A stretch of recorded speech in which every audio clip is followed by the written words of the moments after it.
Assalamualaikum warahmatullahi wabarakatuh. Perkenalkan, kami dari kelompok 1 Magister Manajemen Universitas Paramadina yang beranggotakan Adilis Baya, Dimas Panji Asmara dan Gultom Istanto. Kami akan menjelaskan dan memaparkan terkait dengan konsep sistem ekonomi dan keuangan Islam.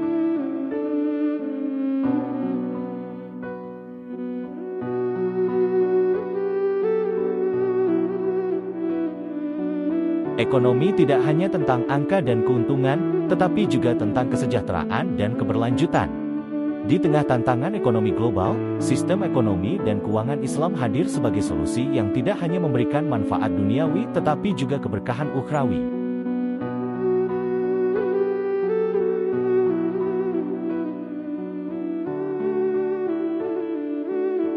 Dalam video ini, kita akan memahami bagaimana Islam memandu aktivitas ekonomi dan keuangan untuk menciptakan keadilan, keseimbangan, dan kesejahteraan bersama.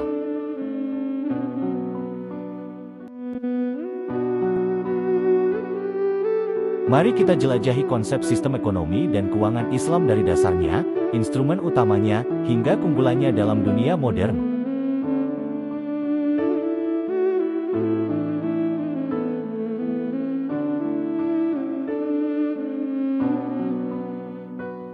Ekonomi Islam memiliki dasar yang kuat dari Al-Quran dan hadis. Landasan filosofisnya mencakup 3 prinsip utama.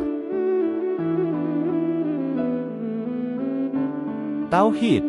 Tauhid adalah inti dari seluruh aktivitas ekonomi Islam.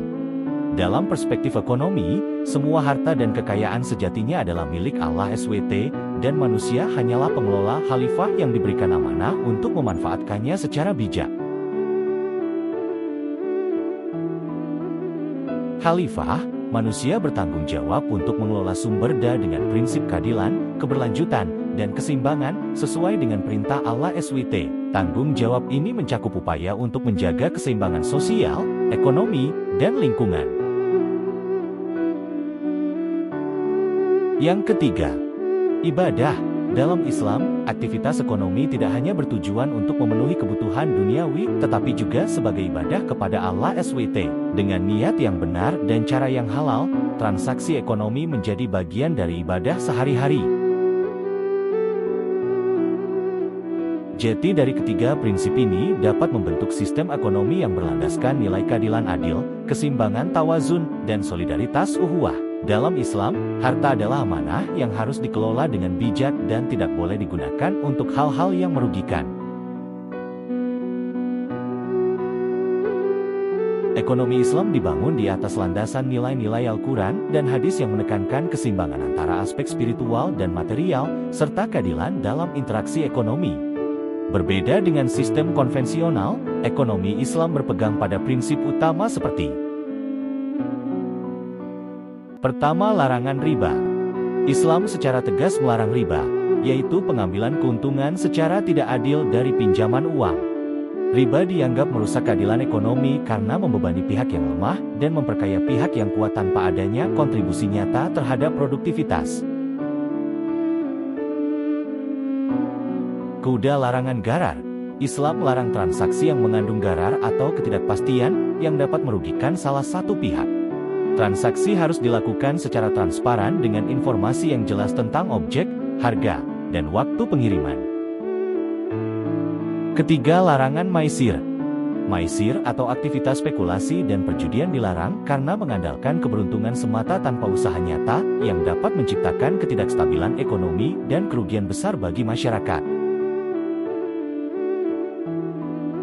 Keempat, keadilan distribusi. Prinsip keadilan dalam ekonomi Islam menekankan distribusi kekayaan yang merata dan tidak adanya eksploitasi atau ketimpangan ekonomi. Semua pihak dalam transaksi ekonomi harus mendapatkan haknya secara adil sesuai dengan kontribusi dan kesepakatan. Dan kelima, kehalalan dalam transaksi. Semua aktivitas ekonomi harus sesuai dengan nilai halal dan thayyib. Instrumen keuangan Islam adalah alat yang dirancang untuk mendukung aktivitas ekonomi sesuai dengan prinsip-prinsip syariah.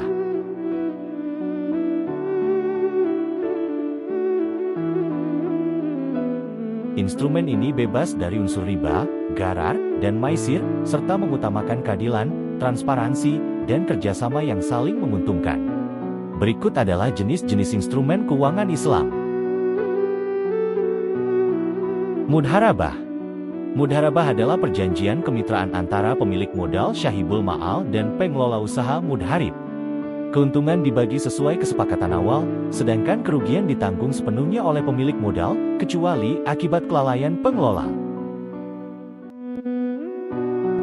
Musyarakah.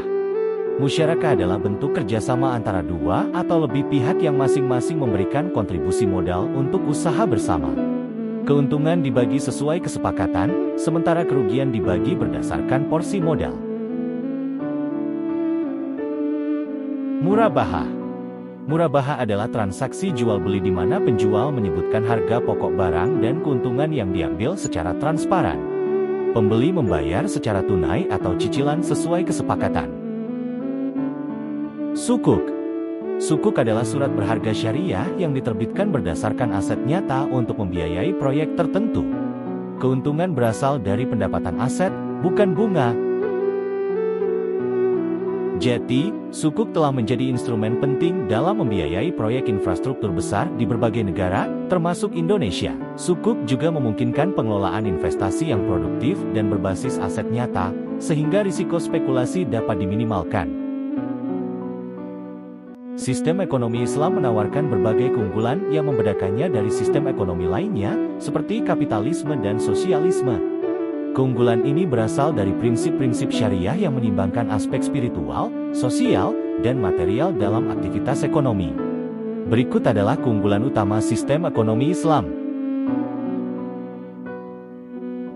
Keadilan ekonomi. Menekankan distribusi yang adil melalui mekanisme syariah. Stabilitas keuangan. Menghindari spekulasi yang merugikan. Keberlanjutan. Menjaga keseimbangan lingkungan dan sumber daya.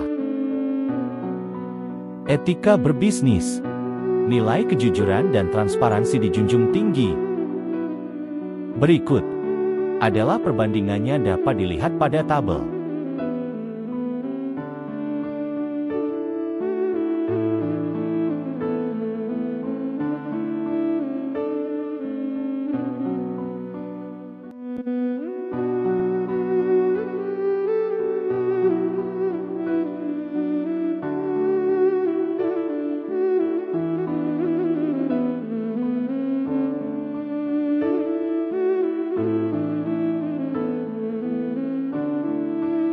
Meski memiliki keunggulan, penerapan ekonomi Islam menghadapi beberapa tantangan.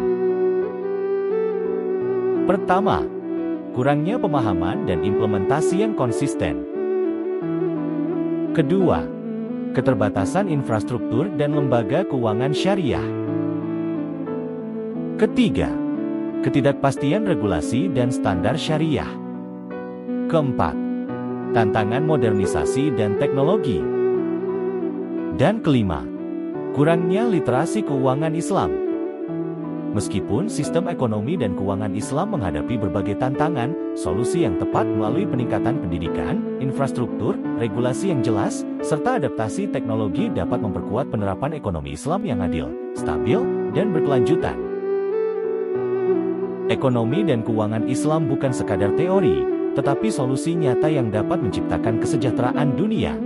Dengan menerapkan nilai-nilai syariah, kita dapat membangun ekonomi yang adil, stabil, dan berkelanjutan. Mari kita bersama-sama mendalami dan mengimplementasikan ekonomi syariah dalam kehidupan sehari-hari.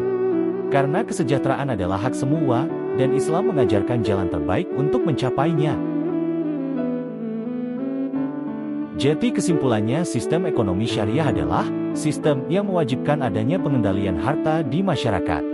Sesuai dengan prinsip dan nilai yang menjunjung tinggi keadilan. Ekonomi dalam Islam harus dikendalikan dikarenakan pada dasarnya manusia memiliki kecenderungan sifat untuk menyukai dan mengumpulkan harta. Tidak adanya upaya pengendalian akan mengakibatkan penimbunan harta yang berlebih. Harta yang mengendap dan tidak mengalir ke perekonomian akan menurunkan produktivitas sektorial yang berujung pada tertahannya akselerasi pertumbuhan ekonomi. Karena itu, bila pengendalian harta dilakukan secara efektif, harta akan mengalir maksimal menuju investasi dan partisipasi sosial yang di akhirnya akan mendorong pertumbuhan ekonomi. Demikian pembahasan singkat terkait sistem ekonomi dan keuangan dalam Islam. Terima kasih.